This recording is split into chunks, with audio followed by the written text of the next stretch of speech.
ఈ రాష్ట్రాలకు చెందినటువంటి ఎంపీలు, అదే రకంగా కొంతమంది అధికారులతోటి విస్తృతమైనటువంటి చర్చలు జరిపిన తర్వాత కొన్ని ప్రతిపాదనలు వారి దృష్టికి మేము తీసుకెళ్ళటం జరిగింది.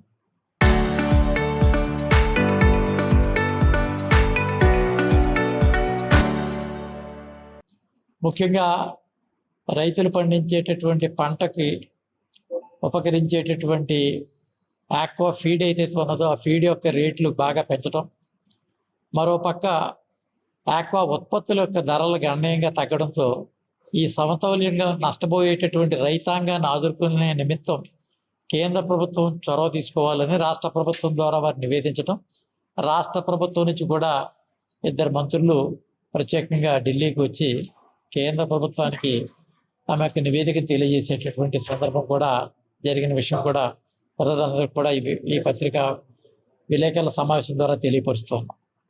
వాస్తవంగా ఈ యొక్క ఇటీవల కాలంలో పశ్చిమ గోదావరి జిల్లా ఒకనాడు ప్రధానంగా ధాన్యాగారంగా ఉన్నది.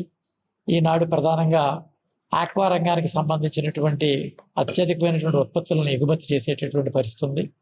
తాజా గణాంకాల్లో భారతదేశం నుంచి అత్యధికంగా ఎగుమతి చేసేటటువంటి దాదాపుగా ఎగుమతి చేసే ఉత్పత్తుల్లో 70% సుమారు ఆంధ్రప్రదేశ్, అందులో ముఖ్యంగా ఈ కోస్తా తీరం నుంచి ఉన్నటువంటి తూర్పు పశ్చిమ గోదావరి జిల్లాల నుంచే ఎక్కువగా ఉత్పత్తి చేసేటువంటి పరిస్థితుల్లో ఇవాళ ఈ సంక్షోభం ఎదుర్కొంటున్నటువంటి ఈ ఆక్వా రంగానికి సరైనటువంటి దిశను నిర్దేశించేటటువంటి దిశ కోసం మా యొక్క ప్రయత్నాలు ప్రారంభించడం జరిగింది.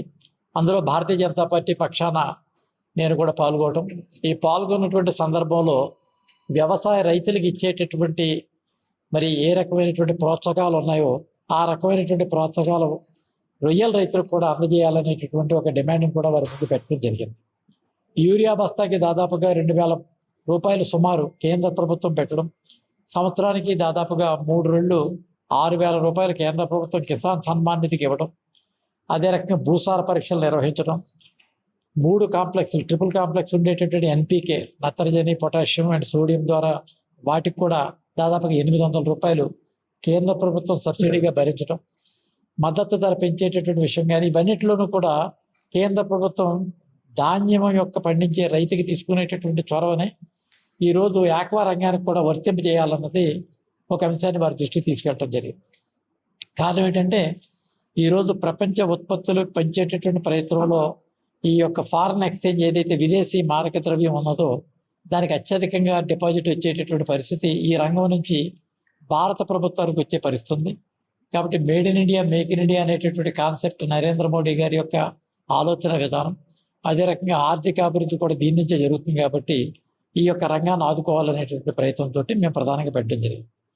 అయితే అందులో జరగనటువంటి విషయం ఏంటంటే ఉత్పత్తి చేసేటటువంటి రైతుల్ని, ఈ రైతులకు సంబంధించినటువంటి ఫీడ్ తయారు చేసేటటువంటి వారిని కూడా ఒకే వేదిక మీద కూర్చొని పెట్టిన కారణంగా కొంత మాకు ఇబ్బందికరమైనటువంటి పరిస్థితి నాకు అనిపించింది.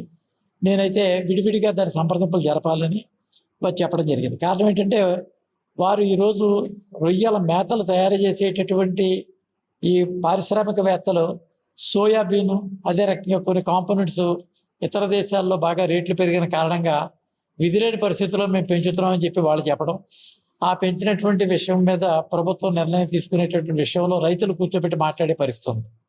కానీ ఈనాడు ఈ విలేకరుల సమావేశం ద్వారా అదే రకంగా నేను అక్కడ కూడా తెలియజేశాను, అటు ఉత్పత్తులు పెంచినా ఇటు ఏదైనా ఆ రంగం కొనసాగితేనే వాళ్ళు పెంచినా తగ్గించినా ఉపయోగం ఉంటుంది తప్ప అసలు దాన్ని పండించేటటువంటి మూల విరాట్ ఎవడైతే ఉన్నాడో ఆ వ్యవసాయదారులు, ఆ ఉత్పత్తి చేసేటటువంటి రైతు ఎవడైతే ఉన్నాడో ఆ రైతును దృష్టిలో పెట్టుకునే ఈ పాలసీ తయారు చేయాలి తప్ప కేవలం మేతలు తయారు చేసేటటువంటి వారు కానీ, లేదా ఎగుమతులు చేసేటటువంటి వారు కానీ, లేదా దీనికి సంబంధించిన ట్రేడ్ చేసేటటువంటి వారు అందరూ కూడా 2, 3, 4 తరగతులుగా కేటాయింపడతారు. కాబట్టి ప్రాథమికంగా చూడవలసింది రైతు యొక్క సంక్షేమం. కాబట్టి రైతును దృష్టిలో పెట్టుకునేటటువంటి ప్రయత్నం చేయమని చెప్పి ఆ వేదిక ద్వారా వారిని అభ్యర్థించడం జరిగింది. ఇది భారత ప్రభుత్వంలో తొలిసారిగా ఈ ప్రాంతం నుంచి రైతులు రావడం, ఈ కలవడం అనేది మొట్టమొదటి స్టెప్ జరిగింది. కాబట్టి దీని ఆధారంగా ప్రభుత్వం తీసుకునేటటువంటి నిర్ణయాలు మేము ప్రజాప్రతినిధులుగా ప్రభుత్వం దృష్టి తీసుకెళ్లేటటువంటి విషయం మీద కూడా దీని మీద రాబోయేటటువంటి రోజుల్లో విస్తృతంగా చర్చించి మేము సరైనటువంటి ఒక రూపకల్పనతో మేము ప్రభుత్వానికి ఒక నివేదిక కూడా ఇవ్వాలనేటటువంటి ప్రయత్నం కూడా చేస్తూ ఉన్నాం. అదే రకంగా నేనైతే ప్రధానంగా ఒక రెగ్యులేటరీ అథారిటీని ఏర్పాటు చేయమని చెప్పి కోరడం జరిగింది. ఎందుకంటే రైతు పండించేటటువంటి ఉత్పత్తులకు సంబంధించినటువంటి దాని మీద మరి బ్రీడర్స్ ఏదైతే ఉన్నాయో ఆ బ్రీడర్స్ సంబంధించి ఆథరైజ్డ్ బ్రీడర్స్, అదే రకంగా అనాథరైజ్డ్ బ్రీడర్స్ ఉన్నారు. రైతాంగానికి ఇచ్చేటటువంటి బీన్స్ ఏదైతే ఉత్పత్తులు ఉన్నాయో ఆ ఉత్పత్తుల్లో క్వాలిటీ, దానికి సంబంధించిన క్వాంటిటీ, దానికి సంబంధించినటువంటి నాణ్యత ప్రామాణికాలు కూడా చూసేటటువంటి అథారిటీ లేదు.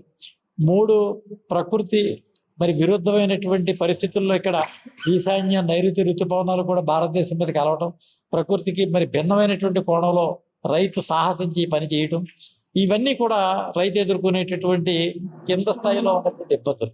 దీనికి వచ్చేటటువంటి నీరు కూడా మరి కలుషితమైనటువంటి నీరు వస్తుంది.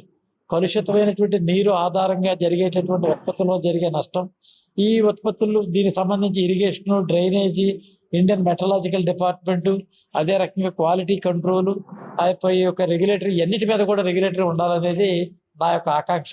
ఆ దృష్ట్యా మేము రాబోయేటటువంటి రోజుల్లో రైతులతో ఒకసారి కూర్చొని దీని మీద ఒక సమగ్రమైనటువంటి నివేదిక తయారు చేసి ఈ ప్రాంత ప్రతినిధులతోటి, కూటమిలో ఉన్నటువంటి భాగస్వామ్య పక్షాలతో కూడా చర్చించి కేంద్ర ప్రభుత్వం ద్వారా దీనికి ఒక శాశ్వతమైనటువంటి పరిష్కారం తీసుకొచ్చే దిశగా ఆలోచన చేస్తామని చెప్పి సందర్భంగా తెలియజేస్తాం. నేను ఈ యొక్క సమావేశం ఏర్పాటు చేయడానికి ప్రధానమైన కారణం ఇదని చెప్పి తెలియజేస్తాం.